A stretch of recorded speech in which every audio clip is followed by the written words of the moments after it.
2026 পশ্চিমবঙ্গ বিধানসভা নির্বাচন। ভোটের তারিখ ঘোষণা হওয়ার পরই শুরু হলো এক বড় প্রশাসনিক রদবদল।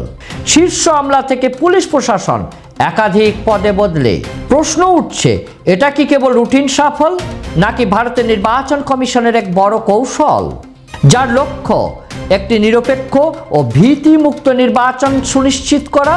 এর উত্তর আমি আপনাদের উপরেই ছেড়ে দিলাম। আপনার সুচিন্তিত মতামত কমেন্ট বক্সে লিখুন। সংবিধানের 324 অনুচ্ছেদের ক্ষমতা প্রয়োগ করে কমিশন যে পদক্ষেপ নিয়েছে তা কেন এত গুরুত্বপূর্ণ, বিশেষ করে পশ্চিমবঙ্গের দীর্ঘ নির্বাচনী সহিংসতার ইতিহাসের প্রেক্ষাপটে? 15ই মার্চ 2026 প্রধান নির্বাচন কমিশনার জ্ঞানেশ কুমার যখন নির্বাচনের নির্ঘণ্ট ঘোষণা করেন, তখন শুধু ভোটের দিনই ঠিক হয়নি, শুরু হয়েছে এক নতুন প্রশাসনিক বার্তা। 2026 পশ্চিমবঙ্গ বিধানসভা নির্বাচনে প্রশাসনিক পুনর্গঠন ও নির্বাচন কমিশনের পদক্ষেপের একটি বিশেষ বিশ্লেষণাত্মক প্রতিবেদন। ভারতের নির্বাচন কমিশন ইসিআই কর্তৃক 2026 সালের পশ্চিমবঙ্গ বিধানসভা নির্বাচনের নির্ঘণ্ট ঘোষণার সঙ্গে সঙ্গে রাজ্যের প্রশাসনিক ও পুলিশি পরিকাঠামোয় যে ব্যাপক রদবদল ঘটনা হয়েছে তা সমসাময়িক ভারতীয় রাজনীতির অন্যতম আলোচিত বিষয় হয়ে দাঁড়িয়েছে।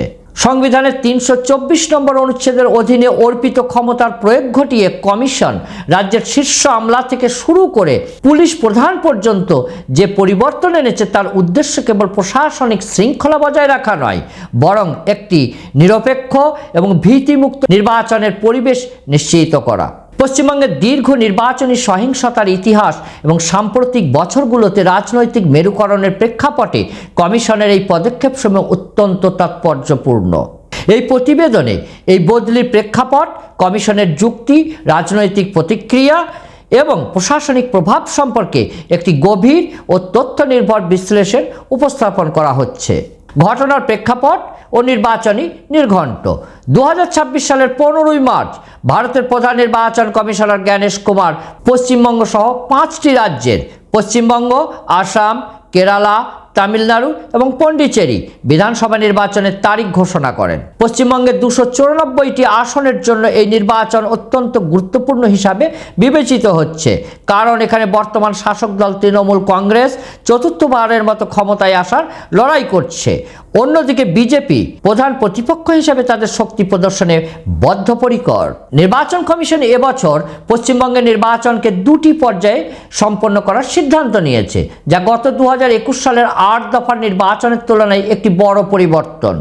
এই পদক্ষেপটি মূলত নিরাপত্তা বাহিনীর মোতায়েন এবং আইন শৃঙ্খলা পরিস্থিতির উপর ভিত্তি করে নেওয়া হয়েছে। 2026 সালের পশ্চিমবঙ্গ বিধানসভা নির্বাচনের সময়সূচি, নির্বাচনী ইভেন্ট প্রথম পর্যায় ও দ্বিতীয় পর্যায়, গেজেট বিজ্ঞপ্তি প্রকাশের তারিখ 30 মার্চ 2026 প্রথম পর্যায়, দ্বিতীয় পর্যায় 2 এপ্রিল 2026, মনোনয়ন জমা দেওয়ার শেষ তারিখ প্রথম পর্যায় 6 এপ্রিল 2026, দ্বিতীয় পর্যায় 9 এপ্রিল 2026, মনোনয়ন যাচাইকরণ প্রথম পর্যায় 7 এপ্রিল 2026, দ্বিতীয় পর্যায় 10 এপ্রিল 2026, মনোনয়ন প্রত্যাহারের শেষ তারিখ 9 এপ্রিল 2026, দ্বিতীয় পর্যায় 13 এপ্রিল 2026, ভোট গ্রহণের তারিখ প্রথম পর্যায় 23 এপ্রিল 2026, দ্বিতীয় পর্যায় 29 এপ্রিল 2026, আসন সংখ্যা প্রথম পর্যায় 152টি আসন, দ্বিতীয় পর্যায় 142টি আসন, ফলাফল ঘোষণা 4 মে 2026, প্রথম পর্যায় 4 মে 2026, দ্বিতীয় পর্যায় 4 মে 2026, মানে একই দিনে। নির্বাচন ঘোষণার কয়েক ঘন্টার মধ্যেই আদর্শ আচরণবিধি কার্যকর করা হয় এবং কমিশন দ্রুততার সাথে প্রশাসনিক পরিবর্তনের নির্দেশ দেয়, যাতে কোনো রাজনৈতিক দল বা ব্যক্তি প্রশাসনের উপর অনুচিত প্রভাব বিস্তার করতে না পারে। বদলির নির্দেশ ও সময়সীমা একটি প্রশাসনিক সার্জারি। নির্বাচন কমিশন 15ই মার্চ নির্বাচনের নির্ঘণ্ট ঘোষণার কয়েক ঘন্টার মধ্যেই প্রথম পর্যায়ের বদলির নির্দেশ জারি করে। এই প্রক্রিয়ায় 15ই মার্চ থেকে 17ই মার্চের মধ্যে 3টি প্রধান পর্যায়ে বদলির তালিকা প্রকাশ করা হয়। কমিশনের নির্দেশ অনুযায়ী বদলি হওয়া কর্মকর্তাদের অবিলম্বে তাদের নতুন দায়িত্ব গ্রহণ করতে বলা হয় এবং 18ই মার্চ সকাল 11টার মধ্যে যোগদানের রিপোর্ট বা কমপ্লিয়েন্স রিপোর্ট জমা দেওয়ার নির্দেশ দেওয়া হয়।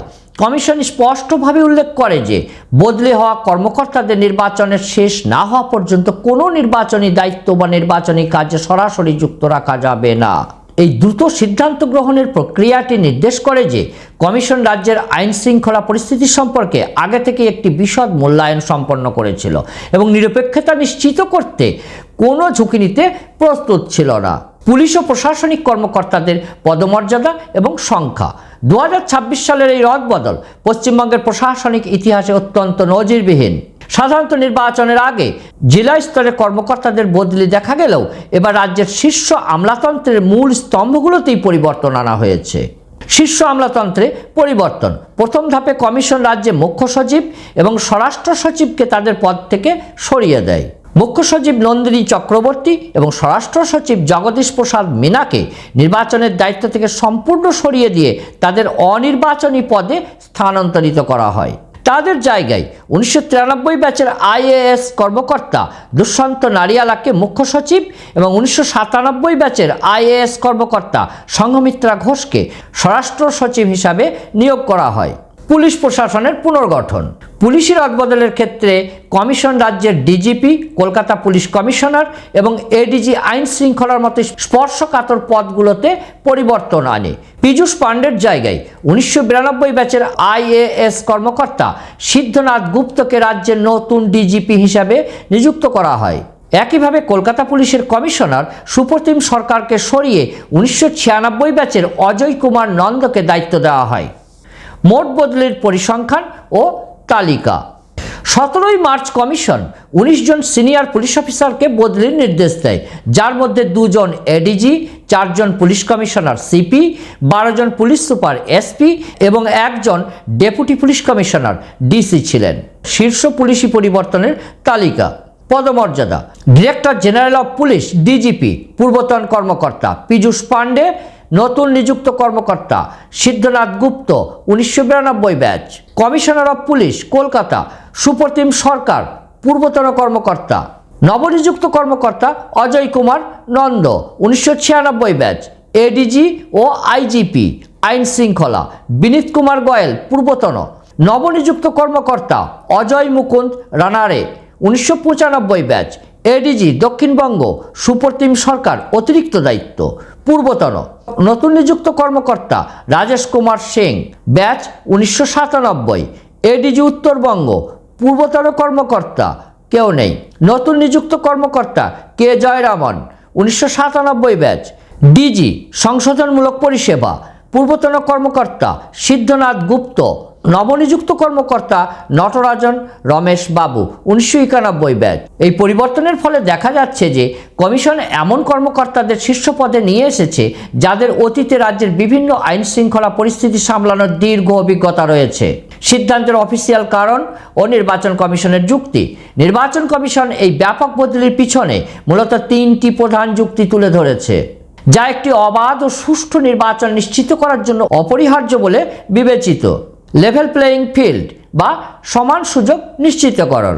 কমিশনের অন্যতম প্রধান সাংবিধানিক দায়িত্ব হল সমস্ত রাজনৈতিক দলের জন্য সমান সুযোগ নিশ্চিত করা। কমিশনের পর্যবেক্ষণে দেখা গেছে যে কিছু উচ্চপদস্থ কর্মকর্তা দীর্ঘ সময় ধরে বর্তমান শাসক দলের ঘনিষ্ঠ হিসাবে কাজ করেছেন, যা বিরোধীদের মধ্যে আস্থার অভাব তৈরি করেছিল।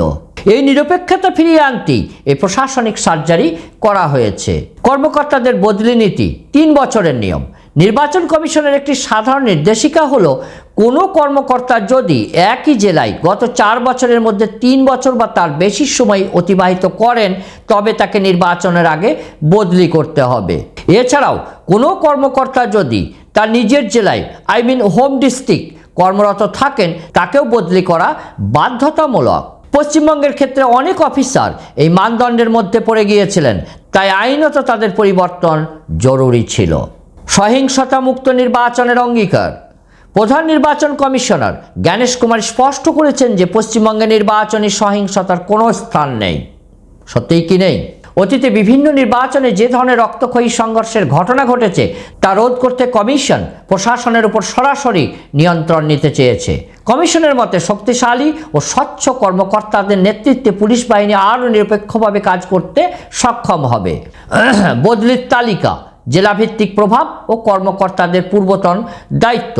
17 মার্চ প্রকাশিত 19 জন অফিসারের তালিকায় বিশেষ গুরুত্ব পেয়েছে সেই সমস্ত জেলাগুলো যেগুলোকে ঐতিহাসিকভাবে, রাজনৈতিকভাবে অত্যন্ত সক্রিয় বা সহিংসতা প্রবণ হিসাবে ধরা হয়। গুরুত্বপূর্ণ জেলা ও পুলিশ ডিস্ট্রিক্টের তালিকা। কমিশন 12টি জেলার পুলিশ সুপার, এসপি এবং 4টি কমিশনারেটের প্রধানকে পরিবর্তন করেছে। এই পরিবর্তনের ফলে পুরো রাজ্যের পুলিশি নেতৃত্ব এক রাতে বদলে যায়। জেলা ও কমিশনারেট ভিত্তিক নতুন নিয়োগ। জেলা কমিশনারেট।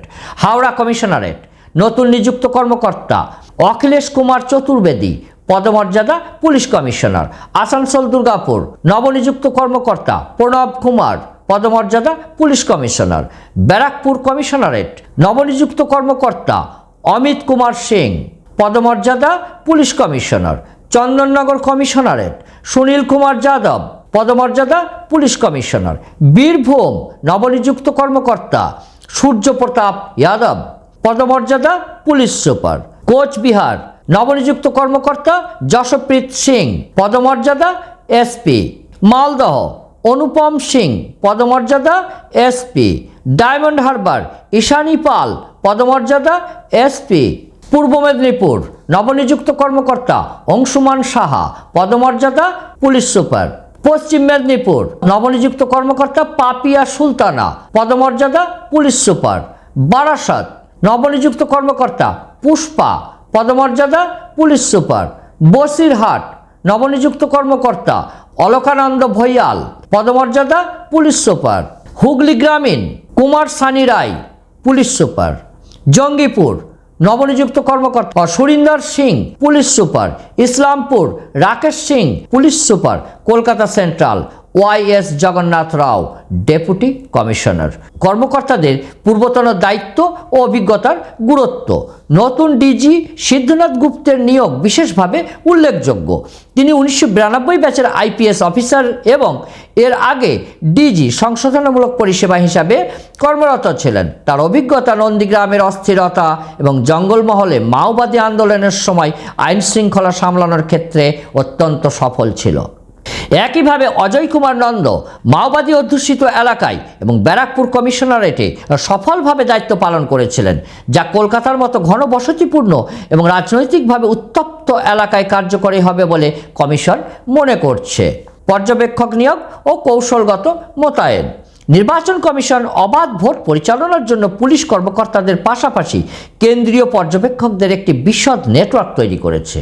2026 সালের নির্বাচনে পশ্চিমবঙ্গে মোতায়েন করা পর্যবেক্ষকের সংখ্যা অন্যান্য সমস্ত নির্বাচনী রাজ্যের তুলনায় সর্বাধিক। পর্যবেক্ষকদের পরিসংখ্যান ও প্রকারভেদ।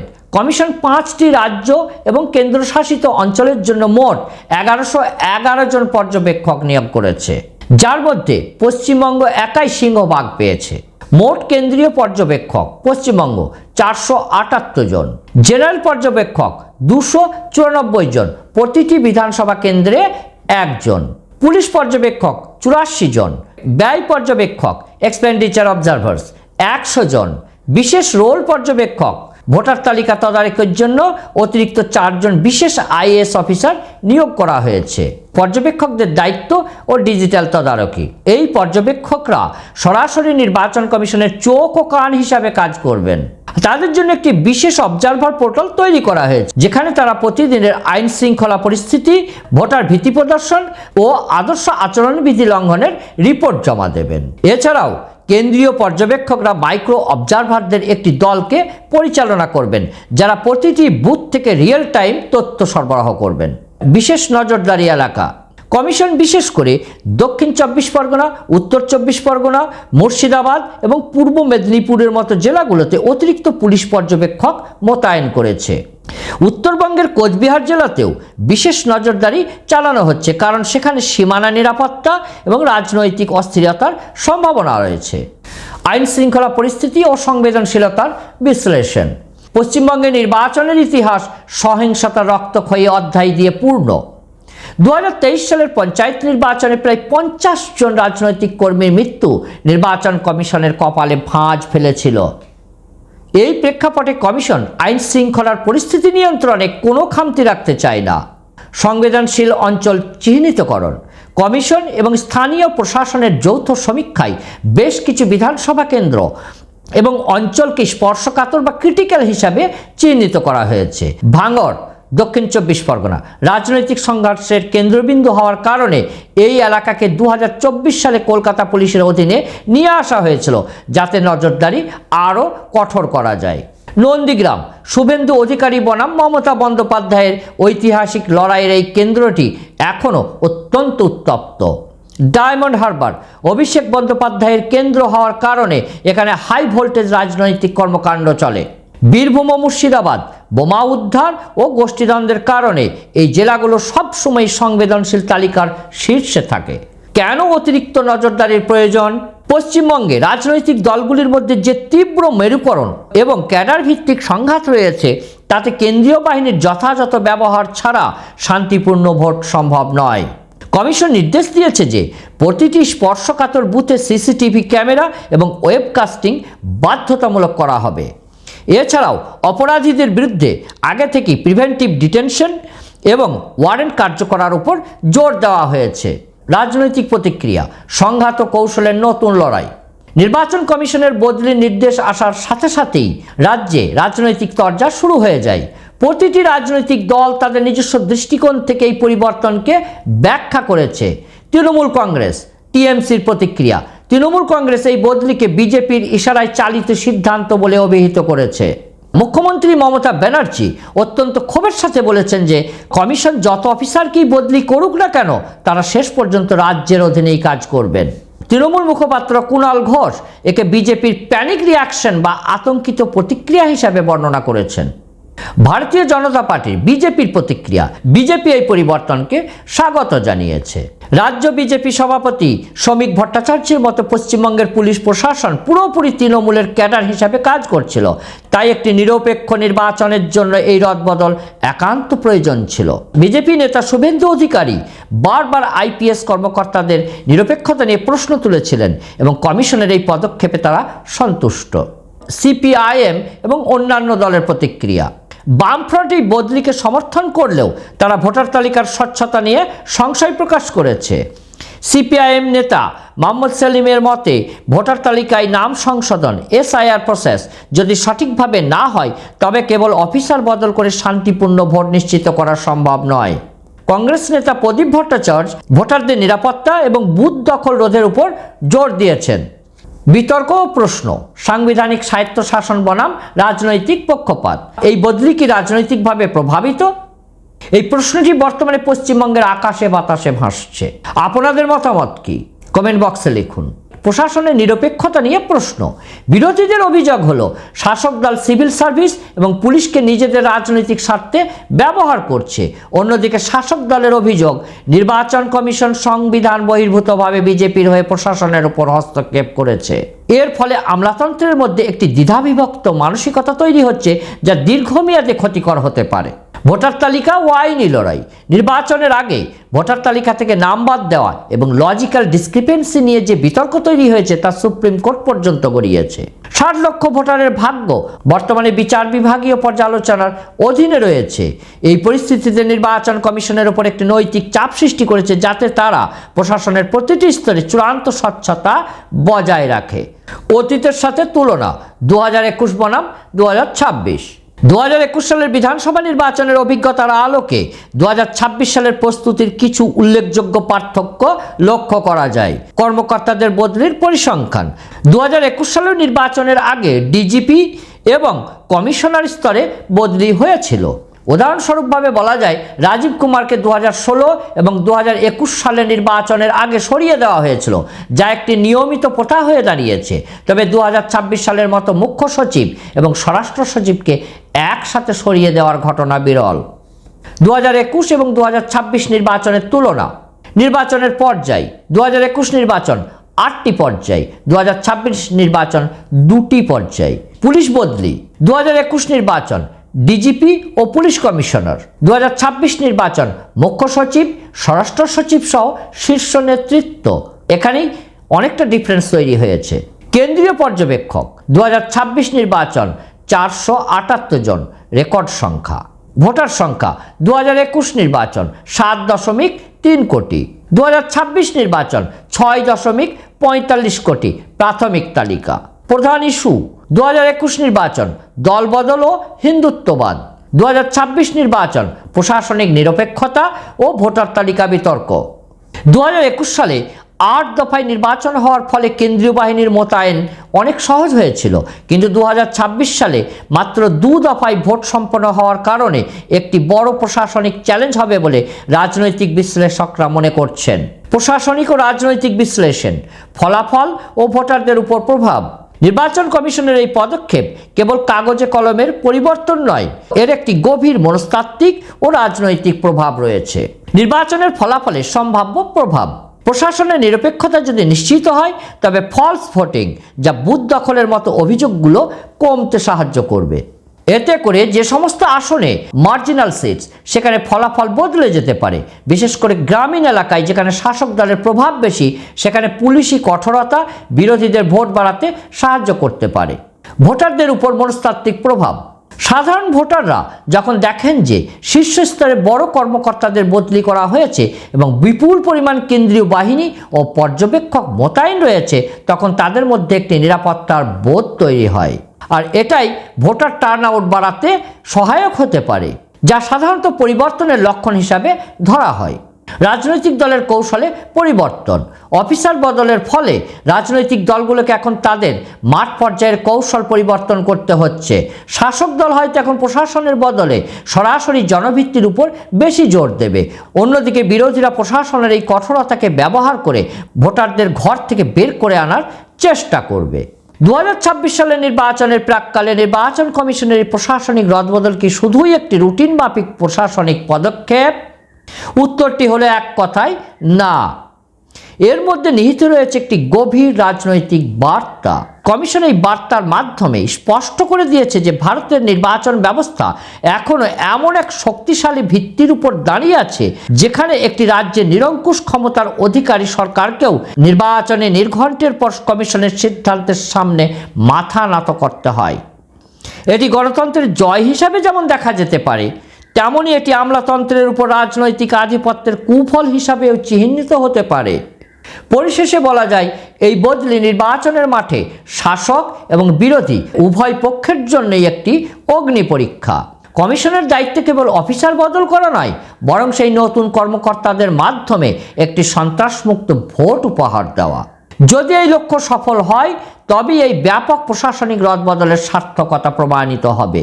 পশ্চিমবঙ্গের ভোটাররা এখন 4 মের ফলাফলের অপেক্ষায়, যেখানে নির্ধারিত হবে এই প্রশাসনিক পরিবর্তনের প্রকৃত রাজনৈতিক ফসল কার ঘরে উঠবে। ধন্যবাদ। সুস্থ থাকুন, ভালো থাকুন। আবার দেখা হবে নেক্সট ভিডিওতে।